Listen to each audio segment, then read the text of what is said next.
Après l'attaque des Titans Oméga sur Terre, la nouvelle Ligue de Justice dirigée par le limier martien est sur tous les fronts. Ses membres affrontent en effet une vague d'attentats visant à prendre le contrôle total de la planète, fomentés par plusieurs groupes de néandertaliens dirigés dans l'ombre par nul autre que Vandal Savage, l'immortel.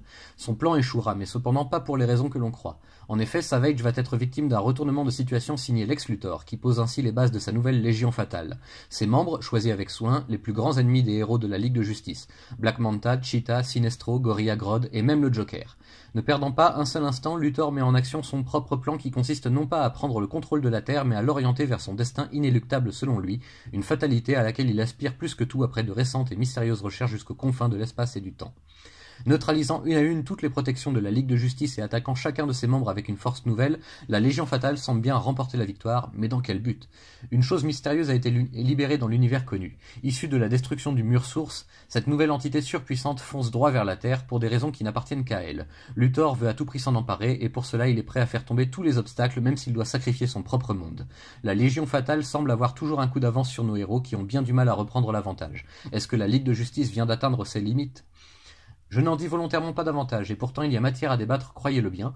La nouvelle série de Justice League, renommée chez nous New Justice, rassemble donc à la fois les meilleurs personnages de DC, mais aussi les meilleurs auteurs et dessinateurs du moment autour d'un projet commun de taille, redorer le blason de l'équipe après le passage décrié de Brian Hitch. Déjà, nous avons un Scott Snyder en tant que grand architecte, réutilisant de nombreux éléments déjà présents dans son désormais célèbre Batman Metal et dans No Justice, qui en découlaient directement. Accompagné par James Tynion IV, qui n'a pas son pareil pour rendre les personnages fictifs attachants et vivants, l'auteur nous livre sa version d'un nouvel univers, presque un relaunch semi-officiel à l'ère de DC Rebirth, tant la portée est proprement gigantesque. Il y a de très nombreux détails à saisir dans tous les coins, de nombreuses références à de grandes histoires passées comme l'avait fait en son temps le dessin animé La Ligue des Justiciers Unlimited, et surtout l'arc encore trop méconnu Brightest Day, qui aura également son importance à un moment crucial de l'intrigue. Snyder nous montre ici qu'il est un grand amateur d'histoires classiques revisitées et qu'il a grandi avec de saines inspirations. La composition de l'équipe de la Ligue de Justice est ainsi pratiquement similaire à celle du dessin animé de notre enfance, Cyborg mis à part, ce qui ne manque pas d'éveiller une certaine nostalgie vraiment bienvenue. Car sans cette nostalgie, il faut bien l'avouer, le récit est très lourd et dense.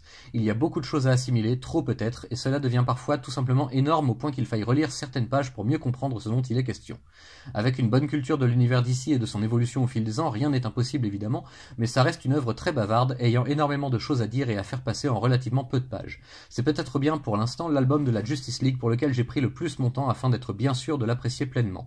De quoi décourager les nouveaux lecteurs qui chercheraient quelque chose de plus expéditif et de moins soutenu, ce qui est assez ironique pour une porte d'entrée réputée idéale.